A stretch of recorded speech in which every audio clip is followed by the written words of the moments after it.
Hey guys, Jonathan here with Techno Buffalo with my full review of Apple's 5th generation iPod Touch. It's thinner, it's faster, features the John Rettinger approved loop, and much improved cameras. But is it enough to deem it a worthy upgrade? Let's find out.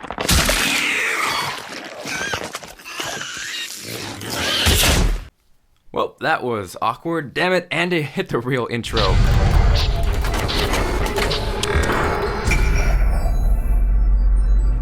Now, I will be the first to admit, in terms of some Apple upgrades, they aren't necessarily the most drastic in terms of change. Take example, iPhone 4 versus the 4S. There really wasn't a whole lot going on in terms of change or wow factor that really made you feel the need to have or want that phone. Now, in terms of the 5th generation iPod Touch, there's actually a whole lot of change going on, starting out with the colors. Gone is that mirror-like, scratch-prone, fingerprint-prone back that you had to worry about little Jimmy greasing up or smacking him across the head because he just scratched his new $200 toy. And in is a much improved aluminum back that comes in slate, silver, yellow, which is kind of more of an ugly gold, pink, blue, and product red, which is only available through Apple, but it does go to the support of AIDS in Africa. These come solely in 32 and 64 gigabyte capacities. If you guys are interested in checking out those colors, the best pricing and availability, that is linked down below. Now, aside from those fancy pants colors, more importantly, we now have a longer 4-inch Retina display that features the same 1136 by 640 resolution as the iPhone 5. But maybe even more important than that, in terms of actual display quality, I really couldn't tell a difference between the new iPod and the iPhone 5. Now, on the other hand, if you put the 5th gen iPod next to the 4th gen iPod, it completely blows it out of the water. You can see the 4th gen looks a little washed out, not as crisp, not as vibrant, doesn't have nearly as good a viewing angle as the new iPod. And now, when you're watching videos, the new iPod Touch features the same 16:9 aspect ratio as the iPhone 5, so you get the full image as opposed to having those black bars across the screen. Now, even though the new iPod Touch is longer and taller, it's actually thinner and lighter than the previous generation. The new iPod Touch sizes in at 0.24 inches thin and weighs 3.1 ounces, whereas the previous gen sized in at 0.28 inches and weighs a slightly heavier 3.56 ounces. Also gone is the 30-pin connector like we saw on the iPod Touch 4th gen, and in is the new Lightning port like we saw on the new Nano, as well as the iPhone 5. So yes, it is definitely a little bit annoying to actually have to get adapters to use with the new Lightning port, but it's actually pretty convenient not having to worry which way to plug it in, and after actually going back to the 30-pin, it does kind of get slightly annoying having to figure out which way to plug it in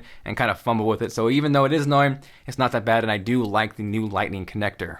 One thing that did annoy me, however, is on the volume rockers, there is no silent profile switch like we see on the iPhone 5. So if you want to actually mute the device, you got to manually turn everything down or hold it, which is slightly annoying, but it's not going to be a deal breaker, and I'm sure it's going to take you all of 3 seconds to mute it, but I just wanted to point that out for some of you guys who actually care about that. Now, in terms of internals and performance, that is also dramatically improved. We have the new A5 chip in the 5th generation iPod Touch, so performance in terms of benchmarking is nearly doubled. It features twice the RAM, so it's going to help with multitasking, and the bigger 4-inch display is actually really enjoyable as far as gaming goes. If you guys are interested in checking out this game, I'll have it linked down below. Now, in addition to a faster processor, a more enjoyable gaming experience, Wi-Fi has also been dramatically improved on the new iPod Touch. In benchmarking it and getting some tests, I actually almost doubled my performance as opposed to the previous gen iPod Touch, so there's definitely a huge difference there as well. Now I'm going to stop you guys right there because I can read your minds. You guys are saying, Jonathan, what about the loop? What is the loop? How does it work? What does it do? So what it is essentially a lanyard that attaches to the iPod Touch. There's a little recessed button that you pop out, attach the loop, and then throw it on your wrist, and it prevents you from dropping it. As silly as it seems or sounds, it actually works as advertised, and I know a lot of kids will be using this,